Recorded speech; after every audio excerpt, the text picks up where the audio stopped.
BNSS की last video में हम लोग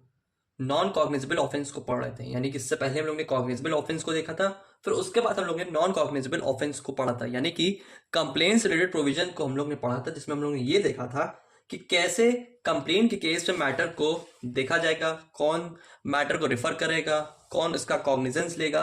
और कैसे इसमें प्रोसीडिंग यानी कि ट्रायल को चलाया जाएगा। ठीक है, अब हम लोग इसी के थोड़ा एक स्टेप आगे बढ़ते हैं कि जैसे कि मैंने लास्ट टू लास्ट वीडियो में ये बताया था कि हम लोग कॉग्निजेबल ऑफेंस को पढ़ रहे थे, यानी कि हम लोग एफआईआर को जब पढ़ रहे थे तो हम लोग ने ये देखा था कि एफआईआर का प्रोविजन कहाँ दिया गया है और इसमें पुलिस ऑफिसर कैसे अपनी अथॉरिटी को फुलफिल करेगा, ये हम लोग ने उसके बारे में पढ़ा था। ठीक है, अब हम लोग ये देखते हैं कि इसमें पुलिस वाला इन्वेस्टिगेशन कैसे करेगा, यानी कि कॉग्निजेबल ऑफेंस और नॉन कॉग्निजेबल ऑफेंस के इन्फॉर्मेशन को हम लोग ने पढ़ा था लास्ट वीडियो में, जिसमें हम लोग ने पहले सेक्शन 173 को देखा था, देन उसके बाद कंप्लेन के सेक्शन यानी कि सेक्शन 174 को पढ़ लिया था। ठीक है, लेकिन आज की वीडियो में हम लोग इसके सेकंड पॉइंट पे चलेंगे, यानी कि पहला हम लोगों ने इन्फॉर्मेशन पढ़ा, अब हम लोग इसकी इन्वेस्टिगेशन को देखेंगे कॉग्निजेबल ऑफेंस और नॉन कॉग्निजेबल ऑफेंस के केस में। ठीक है, तो कॉग्निजेबल ऑफेंस की इन्वेस्टिगेशन दी गई है सेक्शन 175 में, यानी कि कंप्लेन के नेक्स्ट सेक्शन, कंप्लेन के बाद का जो सेक्शन है वो हमारा सेक्शन 175 है। क्या बात करता है सेक्शन 175? बात करता है police officers power to investigate cognizable offence. ये यहाँ पे पुलिस ऑफिसर की क्या पावर है और उसका क्या रोल है इन्वेस्टिगेशन करने के टाइम, इसके बारे में बात करता है। ठीक है, तो अब हम लोग सेक्शन 175 को पढ़ने जा रहे हैं। सेक्शन 175 बात कर रहे हैं police officers power, police officer power to investigate cognizable case. ठीक है, पुलिस वाला इन्वेस्टिगेशन कैसे करेगा कॉग्निजेबल ऑफेंस के केस में? देखिए, हम ये तो जानते हैं कि कॉग्निजेबल ऑफेंस जो होता है वो सीरियस ऑफेंस होता है। अब सीरियस ऑफेंस का मतलब हो गया इसमें हीनियस क्राइम हुआ है। ठीक है, कुछ यानी कि हीनियस ऑफेंस, यानी कि हमारा कॉग्निजेबल ऑफेंस जो हो गया ये सीरियस ऑफेंस है, यानी कि इसमें हीनियस क्राइम हुआ है। ठीक है, तो ऐसी सिचुएशन में क्या होता है कि पुलिस वाला बिना परमिशन के, without the permission of magistrate, वो यहां पे इसमें मैटर, वो इसमें यहां पे इन्वेस्टिगेशन को स्टार्ट कर देता है। यानी कि section 175 require when police investigate without the permission of the magistrate. ठीक है, यानी कि ऐसे इमीडिएट इंसिडेंट में क्या होता है, पुलिस वाला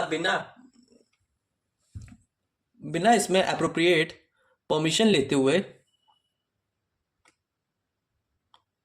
ऐसी सिचुएशन में क्या होगा कि पुलिस वाला बिना मजिस्ट्रेट की परमिशन के यहां पे वो मैटर में इन्वेस्टिगेशन को स्टार्ट कर देता है। ठीक है, लेकिन यहां पे वो क्या करेगा कि पुलिस वाला जो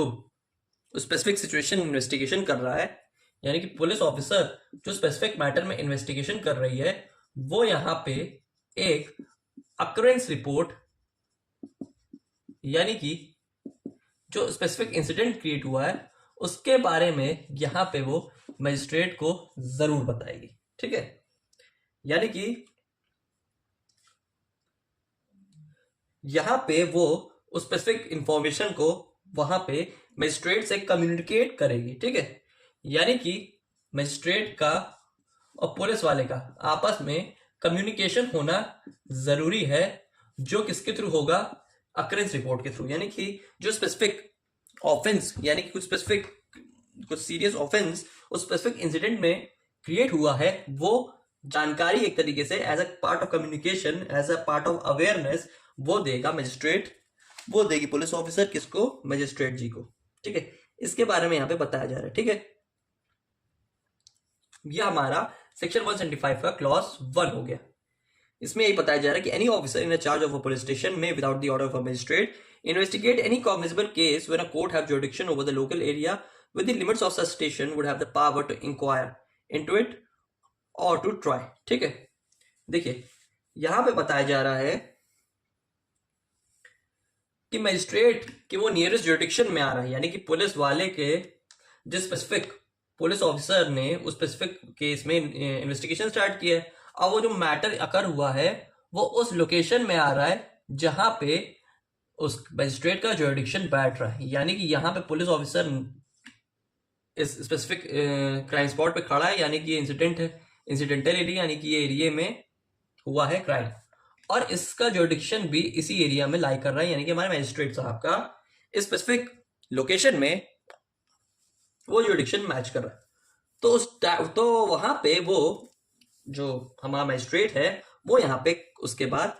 स्पेसिफिक मैटर में आगे कॉग्निजेंस लेगा, यानी कि कोर्ट के पास जुरिडिक्शन है कि वो लोकल एरिया में अपने स्पेसिफिक स्टेशन के अंडर वो मैटर अगर आ रहा है तो उसमें वो पुलिस वाला उस मैटर को ट्राई कर सके और उसमें मजिस्ट्रेट जो है वो उस पर इंक्वायरी कर सके, ये बताया गया। इसी में जो इस बार क्या किया गया है, बीएनएसएस सेक्शन 175 में इसी का एक प्रोविजो डाला गया है, यानी कि इसमें एक मान लीजिए सब क्लॉज कह लीजिए एक तरीके से उसमें ऐड किया गया है। इसमें यह बताया जा रहा है कि ऑफेंस के नेचर और ग्रेविटी को देखते हुए एसपी जो है वो यहाँ पे डीएसपी को क्या कह सकता है, एक तरीके से यहाँ पे इंक्वायरी करने के लिए यहाँ पे उसके मैटर को रेफर किया जा सकता है, यानी कि स्पेसिफिक ऑफेंस के नेचर को समझते हुए, नेचर ऑफ ऑफेंस को देखते हुए यहां पे क्या होगा, एसपी साहब डीएसपी साहब को कहेंगे कि आप इस मैटर में इन्वेस्टिगेट करिए। देखिए कभी कभी क्या होता है, कुछ स्पेसिफिक ऑफेंस जो होते हैं जो स्पेसिफिक इंडिविजुअल द्वारा ही इन्वेस्टिगेट कराए जा सकते हैं, तो ऐसी सिचुएशन में यहाँ पे एक नया स्पेसिफिक एडिशनल पॉइंट ऐड किया गया है हमारे न्यू बीएनएसएस में कि आप यहाँ पे डीएसपी को रेफर करेंगे मैटर को इन्वेस्टिगेट करने के लिए, जो यहाँ पे एसपी द्वारा किया जाएगा। ठीक है, अब देखते हैं सेक्शन 175 का क्लॉज 2। ये बात कर रहा है एरिया डिसाइड करने में, यानी कि जुरिडिक्शन उस ऑफेंस का कहाँ होगा। ठीक है, देखिए कभी कभी यहाँ पे क्या सिचुएशन होता है कि एरिया 1 में मान लीजिए यहाँ पे कोई मर्डर हुआ है, ए का मर्डर एरिया 1 में हुआ है। ठीक है, और एरिया 2 में क्या हुआ है, एफआईआर को लॉन्च किया गया है। एरिया 1 में क्राइम अकर हुआ है, नेचर ऑफ क्राइम अकरेंस हुआ है क्राइम का। ठीक है, और एरिया 2 पे जाके एफआईआर को दर्ज करवा दिया गया। ठीक है, फिर क्या होता है, आयोग जो क्या करता है इस मैटर इन्वेस्टिगेशन को स्टार्ट कर देता है, क्योंकि जो पुलिस स्टेशन था जहां पे एफआईआर दर्ज हुई और जहां पे क्राइम स्पॉट जहां पे मर्डर हुआ है उसका जो आपस का डिस्टेंस है वो ज्यादा दूर नहीं है, यानी कि अप्रॉक्स लगभग टू दी बॉर्डर है। ठीक है, यानी कि एक तरीके से वो मीट कर रहा है, ज्यादा दूर का डिस्टेंस नहीं है, आपस का ही है। ठीक है, थाने का और जहां पे क्राइम हुआ है। तो ऐसी सिचुएशन को देखते हुए अगर पुलिस वाला इन्वेस्टिगेशन ऑफिसर एफआईआर के बेसिस में यहाँ पे आगे इन्वेस्टिगेशन को स्टार्ट कर देता है, ठीक है,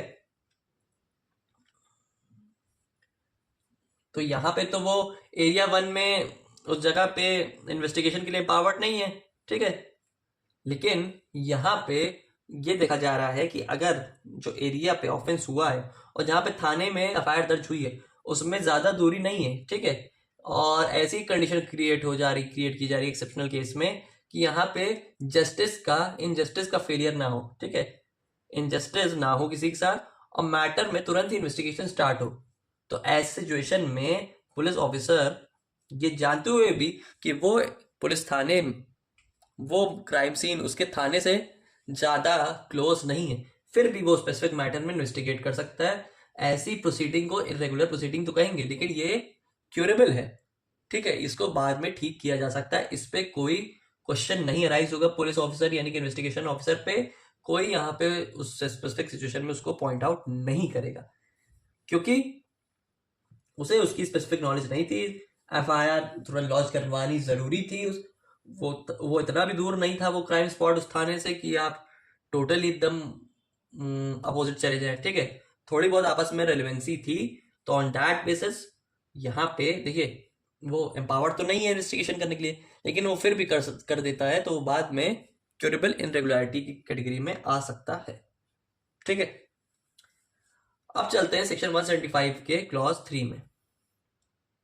ठीक है, 175 का जो क्लॉज 3 है इसको हम लोग 156(3) भी बोलते हैं सीआरपीसी का, जिसके बारे में हम लोग ऑलरेडी पढ़े हुए हैं और जिसके बारे में हमको थोड़ी बहुत जानकारी यानी कि अवेयरनेस है। ठीक है,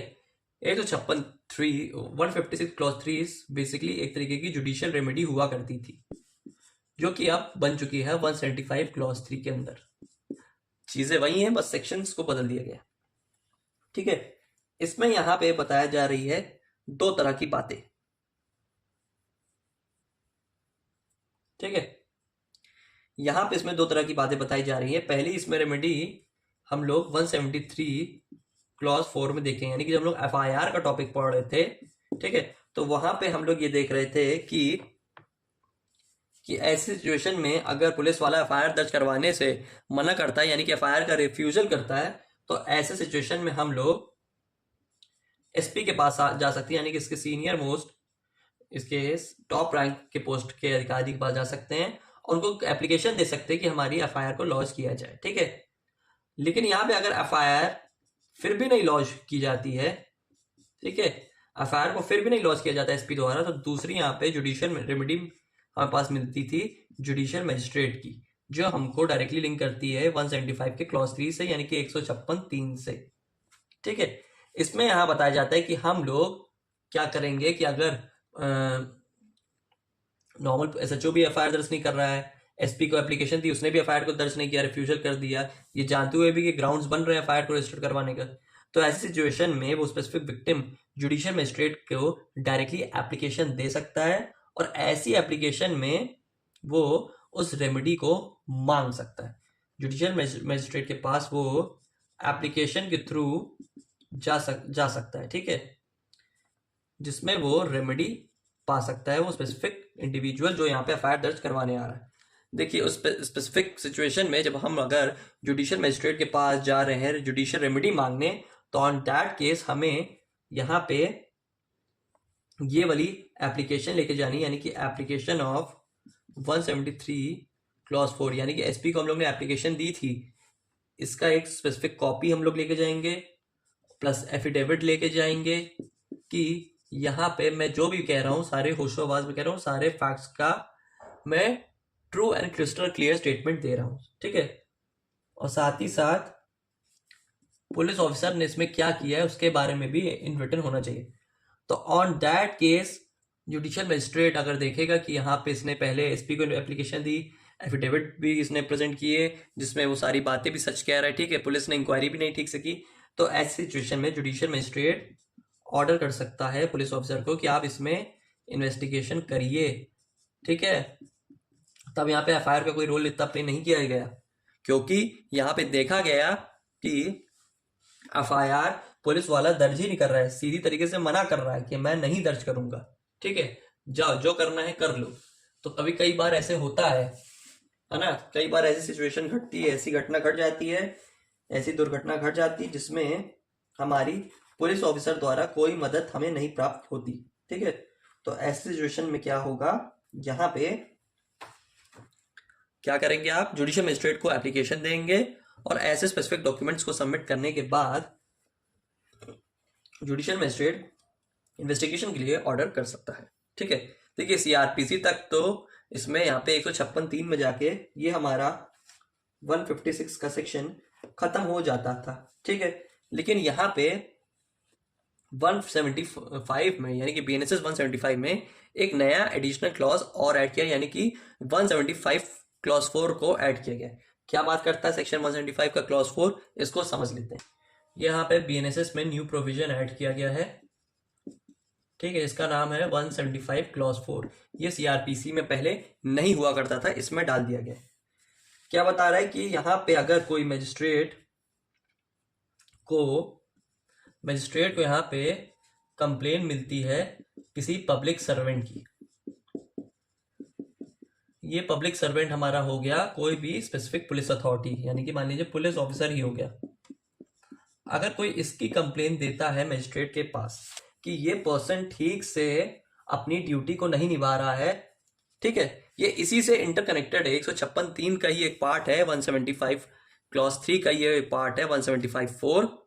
ठीक है, क्लॉज 4 यहाँ पे सीधी सी बात ये एक तरीके से कर रहा है कि यहाँ पे अगर हम कंप्लेन के फॉर्मेट में जाते हैं मजिस्ट्रेट के पास पब्लिक सर्वेंट की शिकायत लेके कि यहाँ पे पुलिस ऑफिसर ठीक से अपनी ड्यूटी को परफॉर्म नहीं कर रहा है, वो अपनी ड्यूटी को ऑफिशियल वे में डिस्चार्ज नहीं कर रहा है, ठीक है। तो ऐसी सिचुएशन में दो कंडीशन को देखते हुए judicial magistrate specific public servant को इन्वेस्टिगेशन का ऑर्डर कर सकती है, ठीक है। पब्लिक सर्वेंट अगर नॉन परफॉर्मेंस ऑफ ड्यूटी कर रहा है, ठीक है, पुलिस ऑफिसर, तो ऐसी सिचुएशन में पब्लिक सर्वेंट पे जुडिशियल मजिस्ट्रेट दो कंडीशन को देखते हुए यहाँ पे वो उसको इन्वेस्टिगेशन के लिए ऑर्डर कर सकती हैं। दो कंडीशन ये है, एक ए और एक बी। इसमें बताया जा रहा है कि यहाँ पे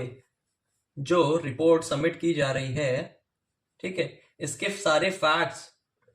और सारी सिचुएशन अगर अप्रोप्रिएट है, अगर फैक्ट्स अप्रोप्रिएट हैं, ठीक है, सारे फैक्ट्स इसमें अप्रोप्रिएट हैं, ठीक है, और वो सारे इंसिडेंट से मैच कर रहे हैं, ठीक है, इंसिडेंट से मैच कर रहे हैं जो यहाँ पे क्राइम अकर हुआ है। एंड सेकेंड तरफ यहाँ पे बात की जा रही है कि यहाँ पे वो पब्लिक सर्वेंट के भी सारे स्टेटमेंट को सुनेगा, ठीक है, कि यहाँ पे आफ्टर कंसिडरेशन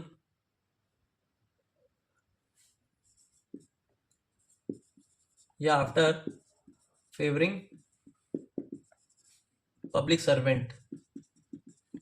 कि यहाँ पे जो यहाँ पे कंप्लेन लेके आ रहा है वो पर्सन पहला और सेकंड पर्सन जो पब्लिक सर्वेंट, दोनों की बात को जुडिशियल मजिस्ट्रेट पहले सुनेगा, समझेगा कि एक तरफ से देखेगा कि वो जो मामले में जिसमें पुलिस वाले ने एफआईआर नहीं दर्ज की थी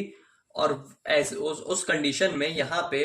उस स्पेसिफिक प्रॉब्लम को लेके यहाँ पे कंप्लेन के फॉर्मेट में अगर जुडिशियल मजिस्ट्रेट के पास वो पर्सन आ रहा है और उसकी कंप्लेन में लग रहा है कि हाँ एफआईआर को दर्ज होना चाहिए था, एफआईआर को दर्ज करना चाहिए था, वो सारे फैक्ट्स रेलेवेंट है उस स्पेसिफिक सर्कमस्टांसेस के अकॉर्डिंग, और साथ ही साथ जो पुलिस ऑफिसर है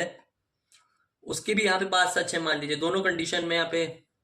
यानी कि पहली कंडीशन ये आ गई कि सारे फैक्ट्स और सर्कमस्टांस को देख लिए, और वहां पे दूसरी तरफ से पब्लिक सर्वेंट की भी बात को सुना, जिसकी बात उसको सही लगेगी उसके अकॉर्डिंग यहाँ पे जुडिशियल मजिस्ट्रेट एक्शन ले लेगा, ठीक है। तो यहाँ पे नया सेक्शन 175 क्लॉज 4 ऐड किया गया है, जो 175 क्लॉज 3 यानी कि पुराने सीआरपीसी 156(3) का ये एक सब पार्ट है जो अलग से क्लॉज 4 के नाम से डाल दिया गया है अब हमारे बीएनएसएस में। तो इसी के साथ हमारा सेक्शन 175 जिसमें पुलिस ऑफिसर की पावर को बताया गया है कॉग्निजेबल ऑफेंस में इन्वेस्टिगेट करने में, ये हमारा यहाँ पे खत्म होता है। वही अगर कोई फॉर्मेट में अगर नॉन कॉग्निजेबल ऑफ केस आ रहा है, ठीक है, तो ऐसे सिचुएशन में क्या होगा, यहाँ पे फिर अप्लाई किया जाएगा सेक्शन 174 का क्लॉज 3 नॉन कॉग्निजेबल यानी कंप्लेन मैटर्स में क्या होगा, ठीक है।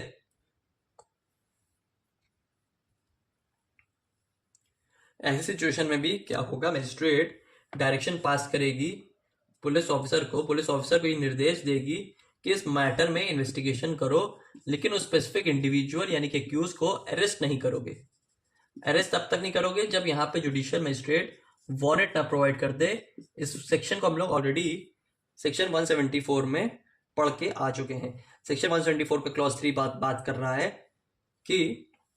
ऐसा मैटर आया है जिसमें नॉन कॉग्निजेबल ऑफेंस है, जिसमें एफआईआर दर्ज करवाने की कोई जरूरत नहीं है, तो ऐसी कंडीशन में सारा कुछ सेम तरीके से इन्वेस्टिगेशन का प्रोसीजर होगा, बस यहाँ पे आप उसको अरेस्ट नहीं करेंगे जब तक जुडिशियल मजिस्ट्रेट उसमें वारंट ना दे दे, ठीक है। तो ये डिफरेंस है सेक्शन 175 और 174 के क्लॉज 3 में, ठीक है। नॉन कॉग्निजेबल केस में